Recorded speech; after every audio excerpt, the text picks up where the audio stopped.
Hello, may hapon. So bago ko mato sa akong appointment karong hapon, I would like to share, share gamay about sa mga tao ba, yung ka blessing.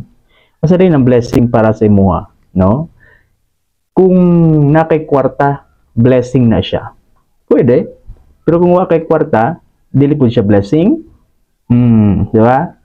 So daghang kay mga tao mga guys, nga moingon sila nga pagkulay sala, thank you for the blessings kay nakakwarta sila. Pag wala sila kwarta, dili na siya blessings.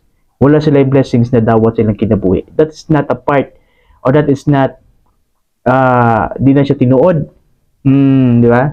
Kaya ang blessing mga good guys, even though you have or not, naaman o wala, narigyan po kay blessings. No?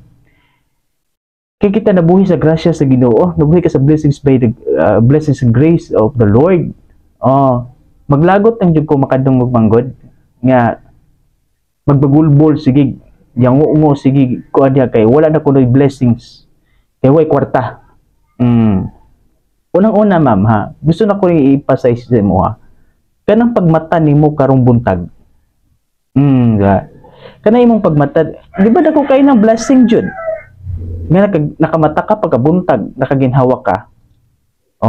Kana imong nakita nga adlaw karon nga liwanag, imong giginhawa. Di ba na blessing? Kini may pinaka-importante, timan ay gid ninyo ni. Kanang imuhang good health karon. Wa kay sakit. Imong pamilya maayo og kahimtang, imong papa, imong mama maayo og kahimtang, himsog ang lawas. Labaw pa na sa kwarta nga blessing. Di ba? Dino dili. Ako, bahalag akong kwarta ultimo. Maayo lang kog lawas. Unsaon man na ako ang daghang kay kwarta. And then masakiton ko. Lagi akong hospital. Lagi akong nakahiga sa banig. Kumusta naman? Di ba? Yun yung gusto kong i-emphasize. Hindi lang pera sa mundong ito ang blessings. Marami. Kung nakakain ka sa isang araw, 3, at sobra ba dyan, that is more than a blessing. Nakay talino, that's gifted ka, blessing. Ang uban, magbagulbol. Tungod kay, ang blessing nila, kwarta na dyan. Ilang una tuwara na kwarta. Ha? Pag may kwarta, bugot, kadlaw.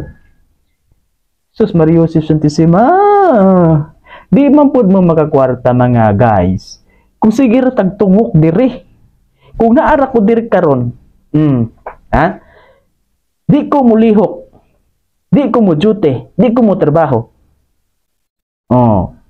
Di ko maningkamot digtog pang-drive og badyari. Di ko dito maningkamot atong guma. Di ko maningkamot dito atong kuprasan. Di ko maningkamot og makakwarta ko kung diri ako sig natusok na. Relax lang. Ha? Okay, ha? Gusto ko lang i-emphasize yun. Kung gusto mo dahil ka nakay-bless, nakay-kwarta, paningkamot. Ako daghang kay kong nakitaan. Ha? Wala may easy money karon. Asa makakita ng easy money karon? Kay digto ko mo adto be. Ayun illegal. Okay, daghang kay kong nakita mga tao, even do mga bata pa. They support themselves for their studies. Siyempre, I am estudyante. They support themselves for their studies, for their allowances, and paid for their tuitions. Nag-working student. Nakita anak ko dito sa. And then atay working student po, kailan ako nasa Jollibee. Nagtrabaho o gabi and mag-skwela og buntag. Nakaya man lagi nila. Ikaw kudak ko nimo. Again, dili lang jud kwarta ang blessings guys. Kini atong maayong panlawas, atong paginhawa, pagmata ko buntag, kakaot adlaw-adlaw, maayo atong, it's more than a blessing of money. Sige. And I have a coffee here, then I will go to my rasarot. Kay my time is pa isa ka oras, magkuan pa tani.